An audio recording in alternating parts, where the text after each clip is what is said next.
Sheriff's office, open the door! Step out. Drop the gun! Drop the gun! It's over there. Drop the gun! I don't have it. 23-year-old Roger Fortson was a senior airman. That was until May 2024, when he was transported to a hospital following a shooting incident at his residence. What was his crime? And could this fatal exchange have been avoided? Join us as we uncover the truth.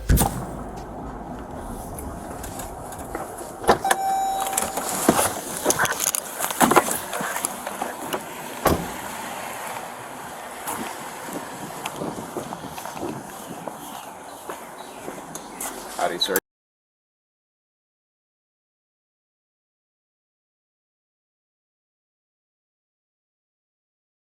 What's going Either on? one. I'm not sure. I just was told to let her know if you guys come by. Okay. So I'm going to give her a quick call and let you guys know. Let her know that. So there was a fight going on or something? I was not present for that. Roger Fortson enlisted in the military after graduating from high school in Atlanta, Georgia, with honors. Fortson commenced active duty in November 2019. He was a senior airman stationed at Hurlburt Field near Fort Walton Beach, Florida, serving as a gunner aboard the AC-130J. He had earned an air medal with a combat device, a distinction typically conferred after 20 flights in a combat zone or for notable valor or achievement during a single mission. Operating within the 4th Special Operations Squadron as a special missions aviator, Fortson's responsibilities included loading the gunship's 30mm and 105mm cannons. His family has emphasized his devotion to his 10-year-old sister and mother. He truly seemed like a good young man with nothing but an unwavering determination to enhance the quality of life of his family. One of his biggest dreams is to purchase a home for his mother. Sadly, this was not to be. The incident occurred on May 3rd at Fortson's residence. The home is situated approximately 5 miles from the Special Operations Wing at Hurlburt Field, Florida, where he was stationed. Fortson was most likely having what he believed would be just another random day when he heard a defining knock on his door. What he did not know was that he would not survive the turn of events. He was shot multiple times. Despite receiving medical care, he would succumb to his injuries. A lawyer representing the victim's family confirmed, based on a witness account, that law enforcement officers entered the wrong residence by mistake. Police authorities have since refuted this assertion. They maintain that the deputy acted in self-defense upon encountering Fortson. According to the authorities, Fortson was already armed with a firearm. The identity of the deputy involved in the shooting remains undisclosed. What we do know is that he has been placed on administrative leave pending further investigation. Okaloosa County Sheriff Eric Aden confirmed that the shooting is under scrutiny by the Florida Department of Law Enforcement and the State Attorney's Office. He also assured the public of a commitment to transparency and accountability. But of course, these things take time. For the investigation to be conducted thoroughly, patience is crucial. That said, Sheriff Aden emphasized that no efforts are being made to conceal information or rush judgment. While this expresses some level of dedication to impartiality, many remain skeptical and have no trust in the system. During the briefing, Sheriff Aden presented a 4-minute video. The video was retrieved from the body camera worn by the deputy who discharged the fatal shots. First things first, the footage depicts law enforcement officers arriving at Fortson's apartment complex. One of them is then directed to an elevator by a witness who had reported hearing disturbances emanating from one of the units. Are they fighting or something? She's saying that it happens frequently. Okay. But this time it sounded like it was getting out of hand. Okay, which door? So I'm not sure. 2 weeks ago I was walking by their apartment basically on this side, and I was hearing someone yell like, "Shut the up, like you stupid B word" and all this other stuff, and I heard a slap right after it, but I wasn't sure where it came from. Okay. And I couldn't call, I didn't want to call the police and Which room is it? 1401. 1401, okay. 1401. But the girl sounded scared, the one that called. She said, she was like, it sounds like it's getting really out of hand. So just hit number 4, huh? Yeah. Okay. You me a favor, we stand out there and direct the other deputy that's coming to this area? It's not, you're going to go up to the 4th floor and it's going to be on this side. Gotcha. The deputy went to the front door alone. He knocked and announced his affiliation with the sheriff's office twice.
Sheriff's office, open the door!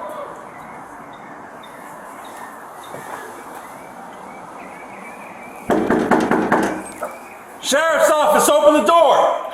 Now, this is when things got ugly. By the time the door was open, Fortson was holding a firearm in his right hand. For some reason, this prompted the deputy to discharge multiple rounds. He also instructed him to relinquish his weapon, an instruction that should have been given before shooting Fortson down. Sheriff's office, open the door!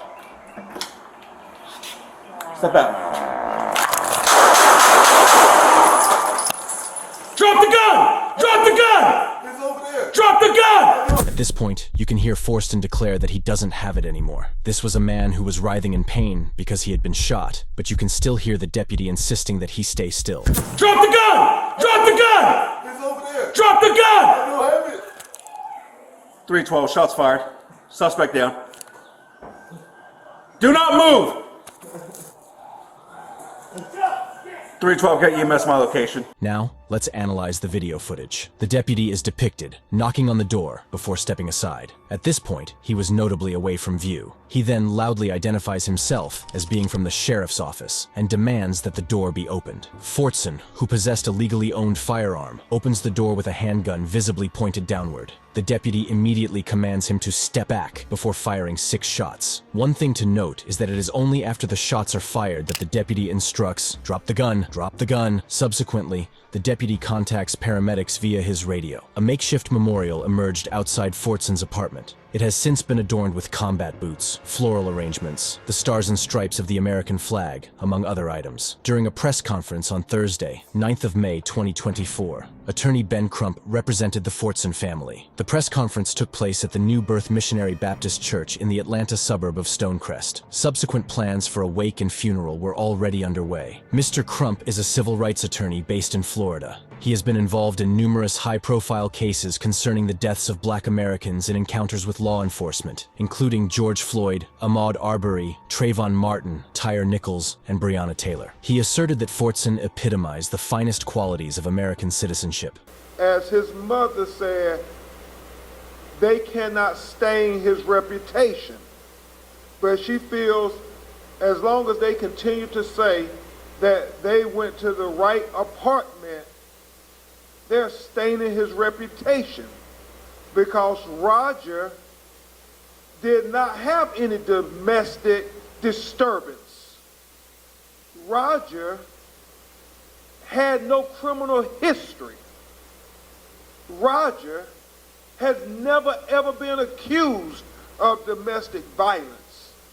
I mean, and so for her and his father Roger to hear these things, it's as if they're staining his reputation, his good name. I know, Dr. Bryant, The victim's mother, Mika Fortson, became understandably emotional as Mr. Crump recounted the events leading up to the Airman's shooting. Now, at the time of the incident, Fortson was engaged in a video call with someone. This person eventually conveyed her account of the events to the legal team of the Fortson family. The witness in question recounted how Fortson had heard a knock at his apartment door and inquired about the visitor's identity. The friend also asserted that Fortson had not gotten a response. Subsequently, there was a second knock, even more aggressive than the last. Yet, upon inspecting the peephole, there did not seem to be anyone present. It was during this moment that Fortson reportedly became apprehensive and retrieved his firearm. Now, according to the attorney, it was a legally possessed gun.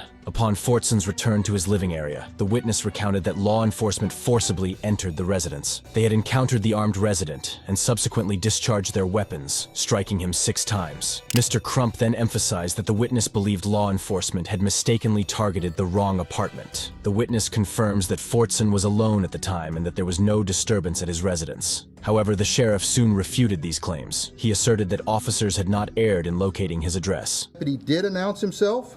Not once, but twice. Mr. Fortson's comments indicate that he did acknowledge it was law enforcement at the door, and he arrived at the door with a firearm in his hand. The deputy knocked on the correct door.